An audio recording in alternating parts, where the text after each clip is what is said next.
As you know, everything we do and everything which goes on around our life revolves around some aspects of Gita.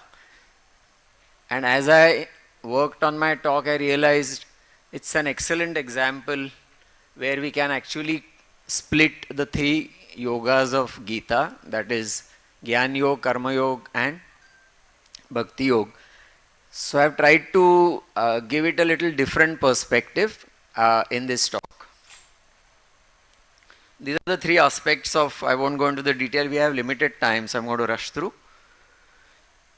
So I'm always fascinated by the concept of the unhappy patient, because somehow I feel if you really take care of them, they are one of our most grateful patients. If a patient does well and is happy and leaves, he feels this is the normal routine, and actually you forget these patients. But all these talks we heard in the morning, CSF leaks, implant problems, revision surgeries, and if you really follow these patients and families the right way, they are actually your most grateful patients. Down the line and down the years, they will actually remember you much more than a happy patient who has gone off after 1.5 days of a successful microdiscectomy. So it's interesting, or it was interesting for me to analyze this. It's a sincere attempt at introspection. It's actually something in between technique and philosophy. You would all agree that you learn much more from your bad results than the good ones. Actually, the whole meeting, 3-day meeting, is on revision surgeries for unhappy patients, obviously. You won't operate on a happy patient. Hence, the unhappy patients are invaluable in your pursuit of truth, so to say. This philosophy you don't learn in the books. I think it's something in small print and in between pages. I learned most of it from the learnings I got from my family over coffee in Mahabaleshwar and things like that. So you have to value all these enriching experiences. It also helps, this introspection also helps to rewrite and rethink over the established protocols, because these are the patients who treat and actually teach you in the Gyan Yoga to introspect and change your indications for the next patient. So it's a continuous rewriting the indications, contraindication, red flags. Much better, vital and useful than showing the good results. One good result hides many poor results under the carpet, consciously or sometimes subconsciously. So never lose an opportunity to learn from others' mistakes. Mistakes are pardonable. This is a very important statement. But not if they are repeated. Never make the same mistake twice. What is happiness? I think it's a very difficult term to define. It's a state of well-being characterized by emotions ranging from just containment like a smiley to intense joy. Patient approaching a doctor for relief is actually unhappy with his ailment to start with, and the role of a treating physician is in delivering happiness. Does cure of a disease and elimination of a problem ensure happiness? This was a WhatsApp we exchanged with Samir, who's not here, I think a couple of years ago. And he was fed up with an unhappy patient in which he had done an excellent job with a beautiful X-ray. So this is what he wrote. So let's have a look at some of these aspects. These are very interesting and important statements, I feel, which I picked up. All human unhappiness comes from not facing the reality squarely, exactly as it is. And overthinking contributes to it. Do outcome analysis really assess this factor? We all know that pain and function are not necessarily interconnected. You will have a patient with a lot of pain who's happy, or you will have a patient with an excellent result but still not functioning. I mean, there is not pain, not much pain, but he'll complain of some numbness and just won't go back to work. So these are very abstract ideas. Actually, happiness index, if you Google, you will not find a proper, it's a very abstract sort of definition. So outcome analysis, we have hundreds of them, and none of them really give us this particular aspect of happiness. So the key points at the end of all these articles say that there is no standardization of the outcome and a lot of research is still needed. One of the recent articles in 2019 tried to dive deep into this concept of outcome analysis with happiness. And measurement of appraisal is valuable adjunct to, basically we have not yet found a correct way to define a result. So the types of results could be basically 4 quadrants. A good treatment with a good outcome, that's the best, a happy patient. A good treatment with poor outcome, a poor treatment with good outcome, and a poor treatment with poor outcome. So these are the 4 categories. Let's quickly look at them. So if a problem is solved and the patient is happy, so we like to see these patients, and in case they don't follow up, we call them and we want to see how our patients are happy. And we all hope and wish that most of our patients fall in this category.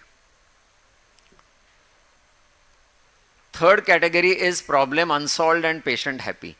Many a times you finish the surgery and you're not happy. You couldn't do what you had to do. You wanted to fix the patient, but the bones were porotic, the screw cut out, or there was a small dural puncture. And you're not happy at the end of it. The karma which you have done, the action, you're not happy. But patient wakes up happy. And he's very happy actually, he's grateful, he'll get gifts for you. So this is a little interesting group where sometimes these patients do come back after some time for the problem you have created. But sometimes they continue to be happy. So it's an interesting group. The fourth group is where the problem is solved but the patient is still unhappy. Means at the end of surgery you are so happy that you have done what you planned, actually much better than what you had planned. So in this particular group, after ascertaining adequately that the preoperative problem was amicably resolved, continuous symptoms could warrant a re-evaluation of the initial preoperative problem. In case these cases are ruled out, and mind you, second opinions are important here, seek for the offending factor elsewhere. We have 2 patients in our ward right now post-op who are very unhappy, and in the morning while I was sitting behind, I was sending cross references for 2 spine surgeons and 2 neurosurgeons to sort out what wrong we had done. And finally the big group we need to look at critically is the problem unsolved and patient unhappy.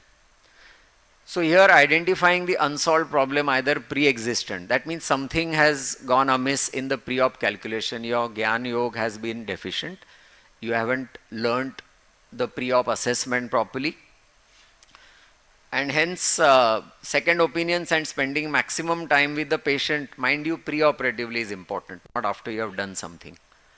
Share the patient's anxiety and concerns and the available for reassurance and comfort. Adequately treated cases from this outcome group could be your most grateful patients, as I mentioned in the beginning. We have heard a lot in the previous 2 or 3 talks and even in the Dr. Lahiri's session, what can go wrong and how to deal with it. So I'm going to skip or little go through fast in, we all know what can go wrong in spine surgery, but I have tried to again divide it into 3 groups. Preoperative evaluation, awareness and knowledge, which is Gyan. Karma Yoga is action, that is what can go wrong intraoperatively, and post-operatively, after taking care of the first 2 aspects, then basically as one of the talks in the CSF league, you do your best and hope there is no soakage or no drain. So you have to keep faith. Preoperative evaluation issues, incorrect diagnosis, inappropriate patient selection, medical comorbidities, not wasting time on these theoretical and technical aspects. So misdiagnosis and improper evaluation and wrong judgment. This is one of the most important things, and this falls under Gyan Yoga because you haven't understood or you're not aware of certain conditions and you approach them. Misdiagnosis and improper evaluation. buttock pain radiating to the front of the thigh, missed AVN, gluteal pain radiating like a referred pain, sacroiliac pathology, severe spinal stenosis because of a facet cyst wrongly operated for a total knee, or a bad knee operated for a small lateral recess stenosis, patient still can't walk. Inadequate decompression, trying to do minimally invasive surgery for a long segment primary stenosis. Missing out on the far lateral compression in a lytic defect or a far lateral disc, doing only the central decompression. Not doing a whole spine sequence in a patient with lumbar canal stenosis and missing out a tandem stenosis. Not respecting overall balance and compensation in a scoliotic spine, and disregarding why the patient has come to you. Patient is not bothered about the compensated balanced scoliosis. The patient is a girl of marriageable age. She is only concerned about the rib hump, and you show her a very good looking balanced x-ray with rib hump still there. So she's not going to be happy. Occult spinal instability, not recognizing the 3-column instability and only doing an anterior job in a 3-column injury. Not understanding or being aware of a global instability in a spinal tumor case and doing only 1-column reconstruction and not giving any backup. So in the pre-op group, I think we need to sit back and think of what went wrong in our cases, and we have to be sensitive and aware of all these things. This is very important. Nowadays we have patients with MRIs and Google printouts, and you are tempted to look at that before even looking at the patient. So in our fellowship program, we insist to hide all that and discourage patient from opening his bag and just try and talk to the patient first and go in a sequence where it is very rare to miss a proper diagnosis. Someone coming with an lumbar canal stenosis MRI, which is gross and surgical, and you have never spoken or seen the patient, as soon as he gets up and starts walking, you know he has got a spastic gait, and you then look out for a cervical scan which is not done, and you insist on having it, and he lands up with a tandem surgery. So the sequencing is very important. Always keep your mental data bank updated and sensitized based on your previous positive and negative experiences, so that each new patient gets the benefit of your ever-growing experience. It's very important. So unhappy patient is there for you to learn, to rewrite your learning, to unlearn a lot of things, and to update your mental data bank, so to say. Next is the Karma Yoga. Basically, after being knowledgeable and attained a lot of gyan, you still have to act, and you have to perform, and you have to show the results. So inadequate training and poor hands-on experience. You may know a lot, but if you have just done a 6-hour workshop on something and want to do that case first thing in the morning the next day, you're going to have a poor outcome. Intraoperative accidents, of course, many of them are not accidents. They are actually ignorance and poor judgment and experience. So longer time you spend in experiencing and meeting unhappy patients and sitting with them, you're going to cut down on your accident prone karma. Poor substandard instruments. You may know everything, you know the technique, but you're stuck with some bad forward or a blunt osteotome. Whatever you know, you are going to have a problem finishing the job. And of course, this should have been a separate slide, but we don't have time. Whenever I get an opportunity, I like to say the advance in spine surgery today is not because of the proficiency and the expertise of the surgeon. It is because of two main specialities which have developed. One is the imaging. Imagine minimally invasive surgery without an MRI or a high-grade scan or a contrast scan. So you need to have this support service. Imagine doing a complex case, some of these cases which Dr. Chabra showed, with a very poor anesthetist who can't give you hypotension, cannot control blood loss, is unaware, cannot give you anesthesia to have a proper spinal cord monitoring. So these are all the support services which have to be grown and cultivated along with you. Next 10 slides are on technological simplicity, which I'm going to skip because you've heard a lot and seen a lot. This slide is just to show that everything may be okay, but just the positioning of the patient may be wrong to have a post-op palsy or a huge engorged epidural veins. Exposure, you're trying to do a lower cervical job and your incision is too high, you can't reach it, too much retraction. You have esophageal injury, you have vertebral artery problems, you have recurrent laryngeal nerve problems. Dural tears, we have had lots of talks and maybe a symposium, so no. Only thing is anticipate. In our unit we say this is a 100 rupee case. It means when you have a T2 axial where you cannot see the dural tube, there's a 99.3% block. We say it's a 100 rupee case. It means that if you get away by doing a good decompression without a CSF leak, whoever is doing it gets a 100 rupee note. So we call it a 100 rupee case. So these are things which have to be anticipated. It shouldn't come as a surprise. By the preoperative MRI assessment, you know this patient is like, you keep your number 1 and number 2 forward, sharp and ready. Then don't shout that it was not kept ready. This is part of the Gyan Yoga which cultivates into a proper action. These are all technical points. I am sure all of you have seen in yesterday's sessions and discussed how to avoid dural tears, how to avoid neural injuries, too much of retraction, large central discs, using burrs, using sharp osteotomes, too deep a cage or too deep a graft, too much distraction, iatrogenic instability created by iatrogenic lysis or discectomy and facetectomy and lysis at the same point. Inadequate decompression. You may have to osteotomize a disc end plate junction to complete the decompression. Either inadequate or too much of decompression can lead to residual compression or instability. Screw related problems, wire related problems, anterior surgery, screws in the canal. This is all action problems or karma yoga, so to say. Bone graft related problems.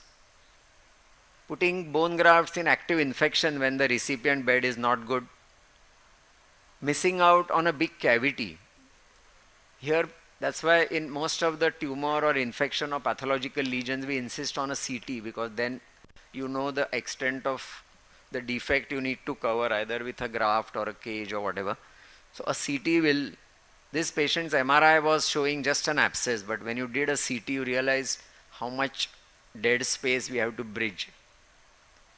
This is another thing where anterior surgery for cervical spondylotic myelopathy, the concentration or the effort or the karma is lost in creating a nice slot for the graft without completing the posterior decompression. You see a very good fusion but the persistent posterior compression. Graft slippage, I think a good crafty carpentry or action is important. So in this second group, I think do not undertake a spine surgery without exact plan of action. Mentally run through the entire sequence and anticipate problems and solve them before you start the case. To shout or get angry at the staff is not pardonable because whatever you are needing there, you should have asked for it and expected. Putting a stiff wire in a hard shell or there's no point shouting on the table that the wire is stiff. It's your business and your team's business to make sure a day before that the wires are supple and flexible so that you avoid cord injury. Do not experiment on a patient during surgery. Spend enough time training as you're going to have excellent exposure to wonderful surgeries as you had yesterday, and tomorrow actually you're going to have a hands-on session. So spend time there in the first Gyan Yoga so that you can do a better action. Do not hesitate. This is very important. Do not hesitate to have an associate help you out in a difficult case. Ego is the last thing on the agenda, especially in spine surgery. Because the patient is not something you want to experiment. If you have even the slightest doubt that you are not technically equipped to do a job, please take help. Postpone the case as per the other patients, other surgeons, assistants availability, unless it's an emergency. I always feel that the patient, when he agrees for surgery, it's a big thing because he has placed his entire life in your hands and you have to do your best. This is again a very important slide of intraoperative problems. If there is an intraoperative problem, in spite of all the care you took, I think it's very important you share it with the patient and the family immediately post-operatively. We do that all the time. Since you have already spoken about all the possible problems pre-operatively in the consent, not just a written or this thing, but actually you have spent time with the family, why feel small if and when they actually occur? This practice surprisingly works extremely well in our experience, because then your stress and your anxiety about what's going to happen, whether this adverse event is going to get converted into actual complication or it's going to remain an adverse event with a happy patient, you immediately share that responsibility if you don't hide anything with the family. It's not that they are getting surprised because you already told them everything before. It's a very important line, how to break the bad news. I think the caliber, the maturity and the integrity of a surgeon is seen and learnt by the way he breaks the bad news to the family. So don't hide, be frank, be strong. If pre-op counseling is perfect, all will be prepared and will understand that you have done your best and they have put faith in your hands that they know that you have done your best. So share the problem. Share the regret and unfortunate adverse events with the family. Show concern and responsibility. Own the responsibility. Finally, we come to the last yoga, which is Bhakti Yoga. That means you have learned everything through Gyan Yoga, you have done your best, but still you have an unhappy patient. So patient wakes up after a successful surgery properly done, but you still could have all these problems. Again, quickly going through some examples, not elaborating. Post-operative problems after and in spite of correct evaluation and action are usually some of these things: poor aftercare. You've done a good job, but you're not instructed the nursing. You've done a job where you need the patient to be in bed, osteoporotic patient with screws. And when you go the next day or in the evening, patient is made to walk in the corridor and gets back pain. Family support is missing. Suddenly the family disappears. Poor rehabilitation. Either there is no rehab. After a myelopathy, patient needs aggressive rehab, monitored rehab. So either that is not there or too aggressive a rehab. You have done something where you need to go slow and the rehab team is not in sync with what your thinking is. Inadequate and delayed recognition of expected or unexpected post-op complications usually leads to a problem. Some quick examples. Post-op hematomas. Another patient, good job, intra-op, good gyan, good karma, but pure problem, hematoma evacuated, subsequent faith and over a period of time. Then we could have wound healing problems, post-op infections, implant issues, screw related problems, again going. Post-operative created instability. This could be sometimes even after preserving the facet and preserving, just that disc degenerates too rapidly and you have a post-op problem. We have heard about the adjacent segment compression, ASD. Arachnoiditis, patient comes with, in spite of everything, with epidural fibrosis, they have a keloid tendency and they'll come back. Reactivation of a disease, successful surgery, successful decompression, patient is happy, comes back after 2-3 years with again paraparesis and he has a reactivation of disease. Then we could have a pseudoarthrosis either in the front or the back or at the graft site or the upper end of the long graft.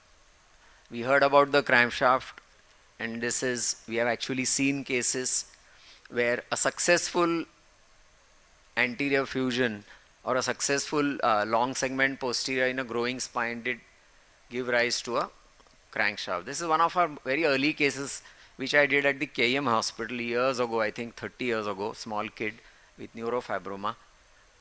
Very good, you can see the crankshaft. We did an axial, those were the Harrington days. He was neurofibroma, and although he was very well balanced, the crankshaft took him over. He had respiratory problems. The mother also has neurofibroma. In tumors, we have a lot of post-op problems. You know everything, you've done a good job, but post-op they could have problems either because of recurrence or residual tumor, instabilities and wrong level. This is a case, again I won't waste much time showing the clinical result. We have a 27-year-old follow-up on this recurrent GCT. We operated him 4 times, an engineer from Karnataka. First 2 surgeries in KEM and last 2 surgeries at Hinduja. CA breast with spinal mets, paraplegia, excellent result. Patient from Delhi, very happy, went back, came back after 6-7 months. All backup therapy, scan, chemo, everything done properly. Came back with a recurrence and had to be operated again. These are the unhappy patients in spite of the first 2 stages being good. In tumor, you also have swan neck deformities or instabilities. We had a long series actually. Intramedullary tumor operated in a kid in KEM, came back years later with swan neck, and we actually presented a long series. Another patient, GCT, young boy, 13, a posterior decompression giving to instability. We had to do an anterior high transthoracic fusion. So in this last group of post-op problems, it is highly unlikely that you will have any unavoidable post-op complication if you have followed to take home the messages in the pre and intraoperative stages. You are usually suffering in the post-op period due to lapses in the pre and intraoperative period. So always keep the patient and his family informed and involved in your efforts and share all your anxieties. If you are not doing it, please start it from today or tomorrow or Monday. If they know that you are doing your best, they will be with you and reassured. As I told you, no one escapes this. We have right now 2 patients in the ward operated on Tuesday who are unhappy. We are trying to find out what happened. The first 2 stages apparently were good. We are getting references. Having a callous, this is very important, having a callous and disinterested and unavailable doctor is the worst thing for a family of the patient with a complication. So when you take rounds, normally there is a tendency for yourself to be happy, so you avoid the patient with a problem. If I have to see only 2 patients, I would just, or you should, I feel, see only the unhappy patients, because they need more attention, more care, family needs support. They need to see that you are concerned. Last few slides. I think be aware and well informed of all possible preoperative factors which can give rise to day 1 failures. Execute good techniques in well indicated cases to avoid post-operative problems. In post-treatment unhappy patients, after following everything correctly, identify the causative factor and try and rectify it yourself. Mind you, if you are not capable, leave your ego aside and refer them to a competent colleague. The more you look back, the more you see forward, compressing your learning curve by learning from others' mistakes. Don't condemn your colleague. This is a sentence I also heard in one of the morning talks. Don't condemn your colleagues for their complications, because tables might turn very soon tomorrow. Surgical complications are an integral part of a surgeon, especially spine surgeon's life. Make the most of them. Your failures teach you more than your good results. True failure is repeating your mistakes. I think the bottom line is complete, and each word is very important, a complete and proper and unhindered, unfiltered, hard talk with the patient and his family about the ailment itself and the proposed rational treatment in your mind. And in capital letters, talk to them about realistic expectations. We, that is both the doctor and the family, should have. This is again very important. Without the fear and insecurity of losing the patient to your colleague. Many times you are tempted to give them a rosy picture because you feel that if you tell them about the complications for that ailment, the patient may go away and maybe seek another advice. But it's on the contrary. Patients nowadays are very smart. And I've found that if you tell them the reality, they understand. And if they see the truthness in your behavior and approach, they won't go anywhere. This will definitely minimize the incident of the unhappy patients in your spine practice. Thank you.